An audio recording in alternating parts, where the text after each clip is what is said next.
So now that you finally achieved what you sought for so long, where will you go? To the edge of the world. Did you forget that the Earth is round? No. I want to go to the edge of the galaxy, and on to the next one, passing every star until I reach the edge of the universe. And then what will you do? Admire the view from above, drift forever in time, rearrange the constellations, find peace. It's awfully cold up there, and lonely. I'll need an extra set of hands to hold all the stars that I'm rearranging. Come with me.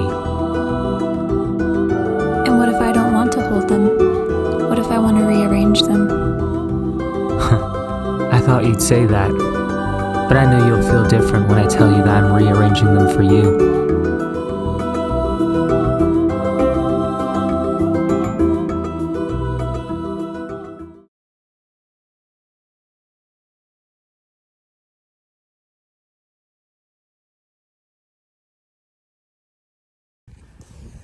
Hey YouTube, today's July 21st, another week, another day. Feel like I want to give up. Super hard. Can't even pick up the phone and make dials anymore.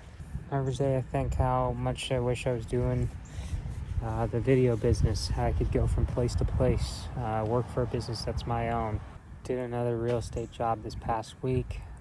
Still nothing consistent enough for me to quit my job to be able to do that. Stopped boxing for the second week now.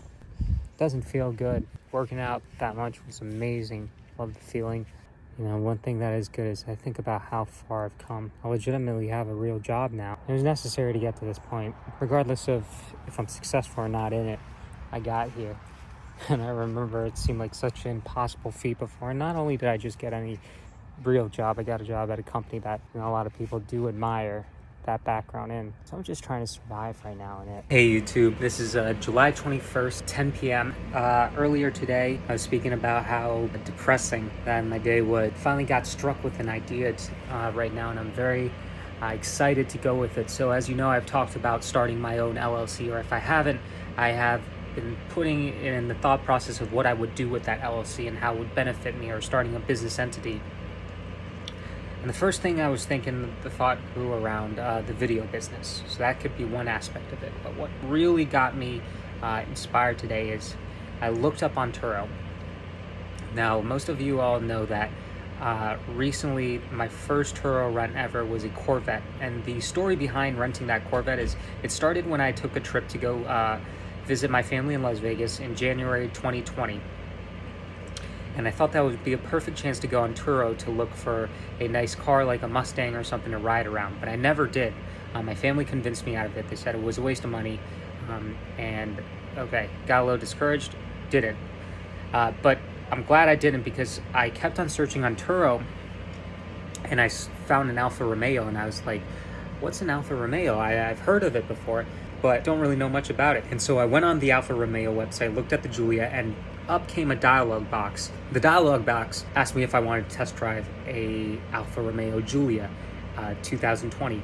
And it just so happened the geolocation was not set in Las Vegas, but it was still set in where I live in New Jersey, which was, you know, it's, now that I think about it, it's a crazy series of events that brought me here. So when I came back to New Jersey, I test drove the Alfa Romeo Giulia, and it was amazing. I remember I brought my girlfriend Brittany along. I brought a nice pair of shoes because I was wearing boots and it was winter time for driving. So I went into the dealership, acted real normal, like I was going to buy the car, you know, like I knew a lot about you know, nice cars. And the dealership, they took me out on it, and I was driving around. I remember when they first took me out on it, I said, wait a minute, can I put on my driving shoes? And they laughed, or the dealer, the car salesman laughed. And he was like, oh, do you have car driving gloves too? Just to show that I was serious. So we got into the Giulia, we're sitting in like a nice car the first time. We're driving it, you know, normal test drive. I said to him, I was like, hey, you mind if I really test drive the car? He's like, yeah, sure, let's go back and get the plates and you could take it on the highway. So I take it onto the highway, driving like 110 on the highway at lunchtime on 80. And it was an awesome experience.